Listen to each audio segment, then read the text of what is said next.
Michel Séauger, Catherine Loubier, Raphaël Jacob, bonsoir. Bonsoir. Bonsoir. Chaque journée Bonsoir. nous amène son lot de nouvelles surprises. Aujourd'hui, ça nous vient encore du bureau aval, Michel C. Puis là, c'est les produits laitiers et le bois d'œuvre. Oui, ça ne finit jamais. On est rendu vraiment dans la loi du plus fort, c'est-à-dire M. Trump a une économie plus forte que celle du Canada. Il peut imposer des sanctions. Il peut. Le seul problème, c'est qu'il n'y a pas de justification à ces sanctions-là. C'est contraire au nouvel accord de libre-échange nord-américain. Mais le temps que les tribunaux s'en occupent, le temps qu'on puisse obtenir une réparation si c'est possible, il va s'être écoulé beaucoup d'eau sous les ponts et le Canada va avoir payé très cher. Alors, on n'est pas dans un monde régi par des règles, on est dans un monde régi par la force du capital de chacun des pays. Alors, les États-Unis n'ont jamais voulu jouer à ça de façon aussi directe avant. Maintenant, ils le font. C'est la façon de M. Trump. Catherine.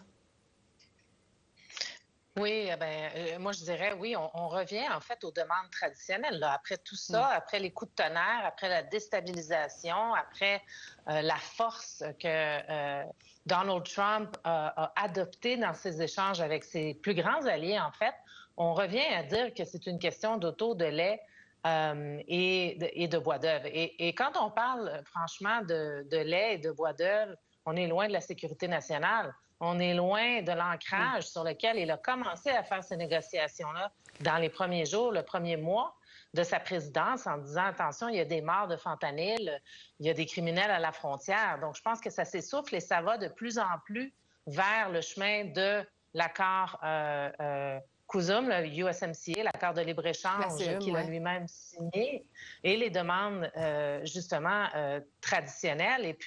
Et ça tombera sous les questions de définition à ce moment-là des produits qui ne sont pas sous cet accord de libre-échange-là, qui sont parfois tarifés, mais beaucoup moins qu'un 25 qui frapperait tous ces produits-là à partir du 2 avril. Là. Donc, je crois que c'est le style Trump qu'on commence à comprendre vraiment, mais on revient à ces demandes-là traditionnelles. Est-ce que ça peut lui jouer des tours éventuellement, Raphaël?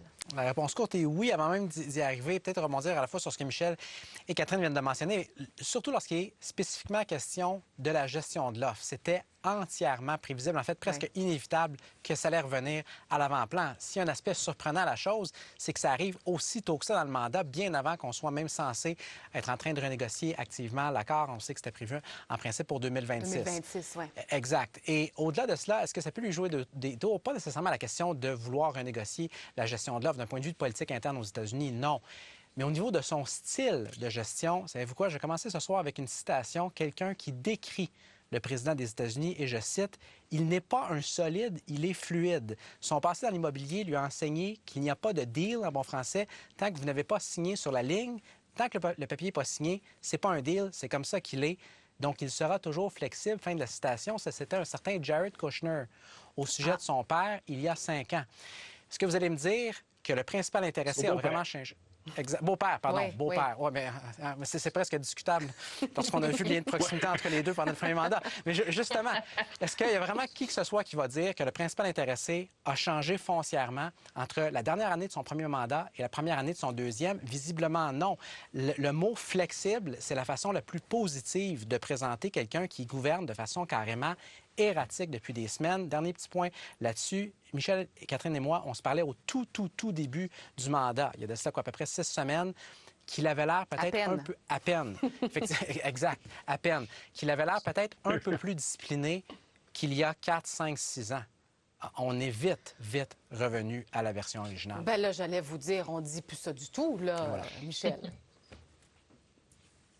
Non, on ne dit plus ça du tout. Et le problème, c'est précisément ça, c'est que c'est une boîte à surprise. Ouais. On ne sait jamais ce qui va sortir du bureau aval. Le problème, c'est qu'à ce moment-là, il n'y a pas de priorité non plus. Il n'y a pas de priorité de gouvernance. C'est selon les humeurs du président. Non, puis ça s'en va partout, même pendant ces sessions-là dans le bureau aval. Là.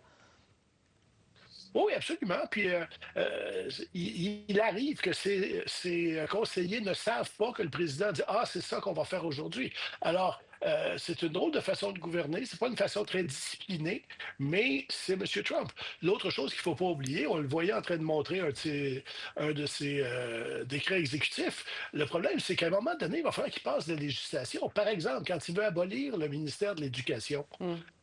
Ça a été instauré par une loi du Congrès. Il faut voter une loi du Congrès pour l'enlever.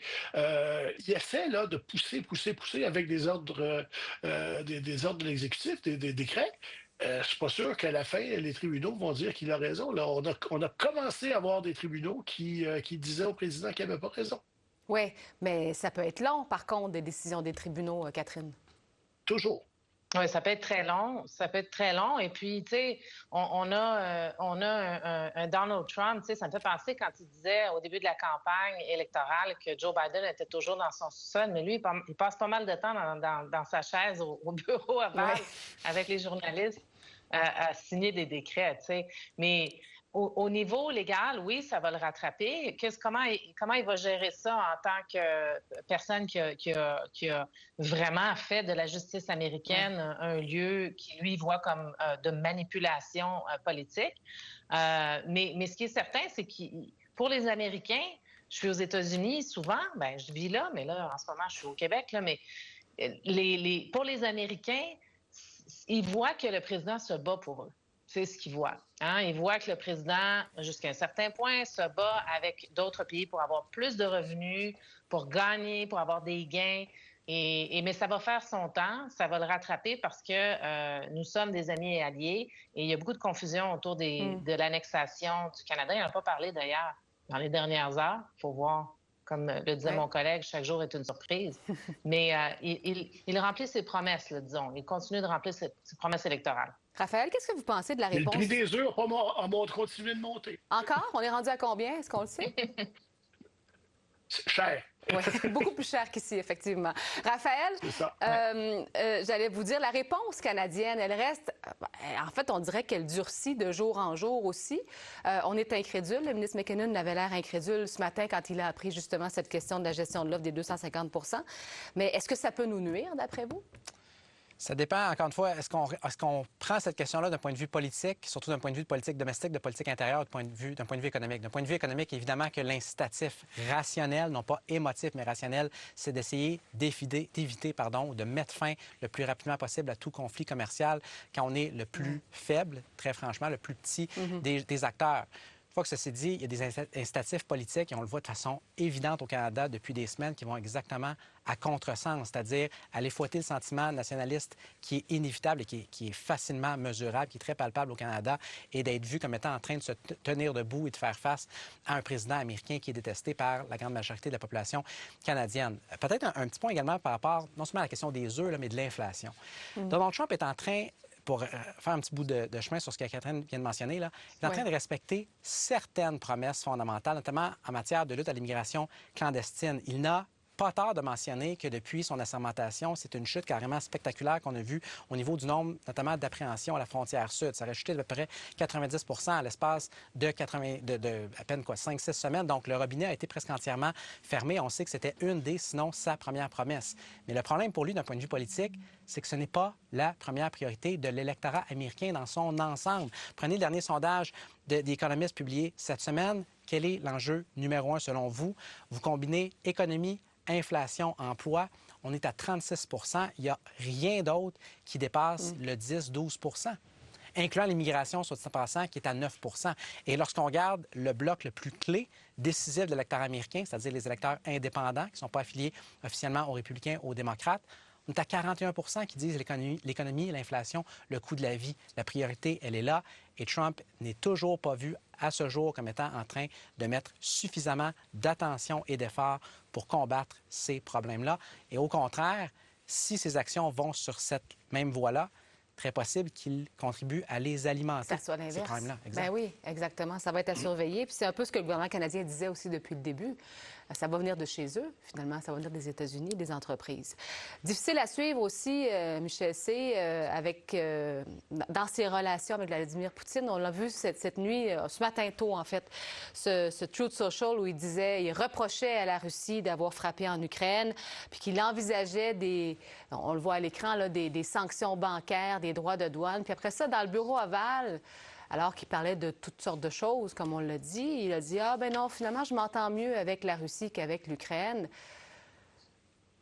Qu'en pensez, Michel? Que c'est comme d'habitude, c'est un peu brouillon. Même pour ça.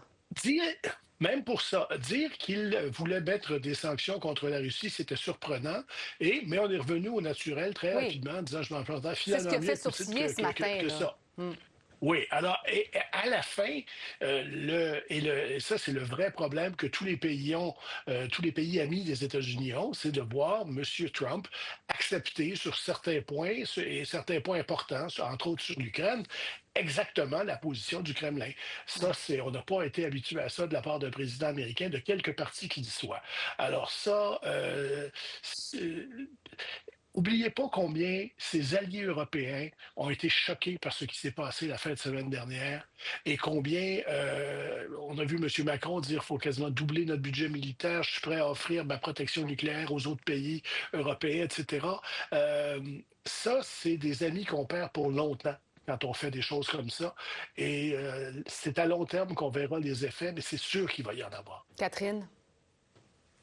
Oui, bien, en même temps, tu sais, il y a quelques trucs là. D'abord, il voulait un peu taper sur la tête de Zelensky parce que les Américains, durant la campagne, disaient c'est trop l'aide internationale. Pourquoi on est encore en train de verser tant d'argent dans une guerre qui n'est pas la nôtre? C'est pas tout le monde, là, mais il y avait une partie de son électorat qui disait ça.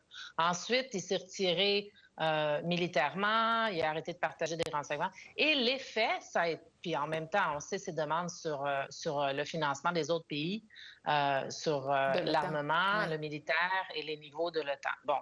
Alors, le résultat, c'est que l'Europe a dit présent. Hein? L'Europe a pris des engagements militaires importants et rapidement. Haut et fort. Bon. Il a un peu eu ce qu'il voulait, à ce niveau-là. Et là, c'est comme s'il retourne à l'agenda de paix. Il n'a pas réussi son compromis ou en tout cas son entente sur les terres rares qui aurait permis, d'une certaine manière, dans sa tête, j'imagine, d'assurer un peu plus la paix. Et là, il veut ramener les Russes et les Ukrainiens autour de la table pour pouvoir négocier la paix. C'est autre promesse qu'il a faite. J'ajouterais une petite chose avant de terminer sur ce sujet, c'est que je pense qu'il gouverne aussi beaucoup avec les sondages internes. Pour avoir été de l'autre côté dans le gouvernement pendant des années, je pense qu'il teste ses affaires, il reçoit énormément de sondages internes très précis dans son électorat, les différentes couches MAGA, les autres, ceux qui n'ont pas voté pour lui, ceux qui ont nouvellement voté pour lui, et il compose avec ça en appuyant sur différents boutons et tout en rappelant aux Américains qu'il poursuit l'appel. Raphaël? Premièrement, sur la question des sanctions, je pense qu'on ne doit pas l'évacuer. Quiconque qui croyait que ça allait fonctionner il y a 3 ans, avec tout le respect, faisait dans la naïveté. Quiconque qui les brandit 3 ans plus tard en se disant ça va fonctionner, ça n'a rien changé. Fait carrément dans la stupidité. Là. Je ne vais pas mâcher mes mots là-dessus. C'est d'une absurdité totale, de un. De deux, pour ce qui est de ce que M. Trump essaie de faire, il y a un sacré gouffre, on le voit semaine après semaine, entre ce qu'il escomptait avoir comme situation et ce qu'il a comme résultat. C'est-à-dire, on essaie de tirer sur l'Ukraine, tirer sur la Russie, tirer sur l'Ukraine pour qu'on négocie, qu'on s'entende, mais il y a une impasse qui est essentiellement totale présentement. On l'a vu la semaine dernière. D'ailleurs, c'était le facteur principal sur le fond qui a fait dérailler la rencontre à la Maison-Blanche, c'est-à-dire les fameuses garanties de sécurité. L'Ukraine est catégorique, et plusieurs gouvernements européens l'ont été également dans les derniers jours, catégorique, non, totalement à toute entente, que ce soit un cessez-le-feu, un accord à plus long terme, s'il n'y a pas de troupes occidentales sur le terrain en Ukraine après coup. Le problème, si on veut une fin de conflit imminent, comme c'est le cas pour le président américain présentement, c'est que c'est un non catégorique aussi, tout aussi catégorique du côté russe pour ce qui est d'avoir toute entente dans laquelle ou sous laquelle il y aurait des troupes occidentales. Et pour ceux qui se disaient, peut-être qu'on va avoir une sorte de compromis, c'est-à-dire pas des troupes américaines, mais des troupes européennes, et il y aurait une sorte d'assurance implicite des États-Unis. Les Russes ont aussi répondu à ça cette semaine en disant que c'était tout aussi inacceptable pour eux. Donc, sans prendre parti d'un côté ou de l'autre, l'évidence la plus fondamentale, c'est qu'on est très, très loin de se sortir de ce bourbier-là. Et même si c'est différent à une foule d'égards de la situation qui se passe à Gaza, le point d'un point de vue politique principal qui est commun aux deux pour Donald Trump, c'est qu'il a hérité de véritables bourbiers de son prédécesseur, desquels il veut se débarrasser de façon expéditive, mais qui sont beaucoup plus complexes et difficiles à gérer, encore une fois, que ce qu'il croyait clairement à l'avance. Est-ce qu'il va réussir à ramener la paix en Ukraine, Michel C? Bien, il veut son prix Nobel de la paix, alors j'imagine qu'il va essayer très fort. Faire. Mais ça ne fonctionne pas actuellement.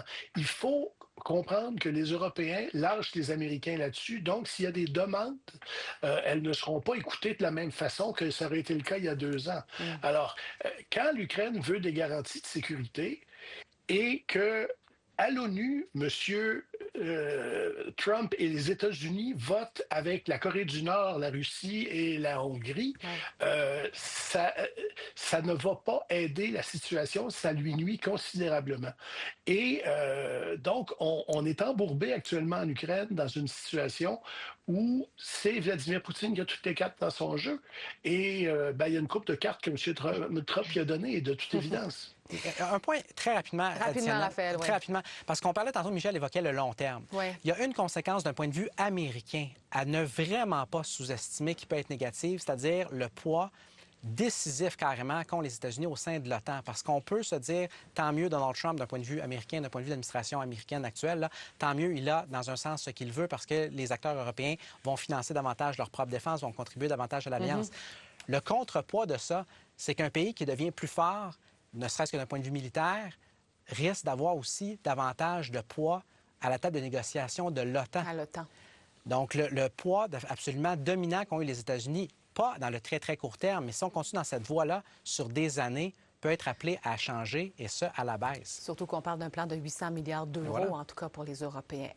J'en profite pour vous poser une question qui nous revient souvent, puis on va faire ça assez rapidement parce qu'il reste peu de temps, malheureusement, mais on va prendre le temps de le faire. Les gens nous demandent souvent où sont les démocrates. On ne les entend pas. On les a vus cette semaine un peu pendant ce discours au Congrès, mais à peu près pas. Catherine, où sont les démocrates? Les démocrates lèchent leur plaie, sont abattus. Sont en deuil, je pense, de leurs idéaux et ils ne sont pas encore rendus à repenser leur politique qui ne fonctionne plus, qui sont déconnectés de la base électorale traditionnelle des démocrates. Ils n'ont pas non plus, ils ont des figures importantes, mais qui est le chef des démocrates? Qui crée l'enthousiasme? Quel est le plan pour avoir ce chef-là des démocrates? Et ils avaient l'air vraiment, on les voit là, un peu déprimés, dévitalisés, sans cause, sans cause. Donc, bonne question, malgré qu'il y en a quelques-uns là, qui sont assez actifs dans la manière dont sont votés les argents en ce moment. Mais en gros, oui, ils sont pas réénergisés, là. Michel C. Tout ce que Catherine vient de dire est tout à fait exact. En plus, les démocrates qui sont aux commandes actuellement du parti ne sont pas des gens extrêmement connus. Ils succèdent à une génération de géants, là. Mme Pelosi, M. Schumer, des gens comme ça. Alors, qui connaît Hakeem Jeffries? C'est le leader démocrate à la Chambre des représentants. Il fait un bon boulot, mais il n'est pas très spectaculaire. Alors, il n'y a personne qui a émergé encore. Et quand vous dites qui est un leader démocrate, les gens pensent encore Barack Obama. Alors, ça va prendre du temps. Il y a quelqu'un qui va finir par émerger. Mais c'est long, et comme disait Catherine, ils lèchent leur plaie, puis ça fait un bout qu'ils lèchent. Une reconstruction comme le Canadien de Montréal. Tiens, Raphaël, quelques secondes. Quelques secondes. Oui, effectivement, c'est une reconstruction. On verra à quel point ça sera plus long ou moins long que le Canadien de Montréal. Ça peut être long. Mais ça peut être long, et c'est un parti qui est divisé clairement sur une foule d'enjeux. Michel, Catherine, Il n'y a pas de Raphaël. fort repêchage en politique. Non, absolument. Merci beaucoup à vous trois. Merci. À la semaine prochaine. Au revoir. Merci.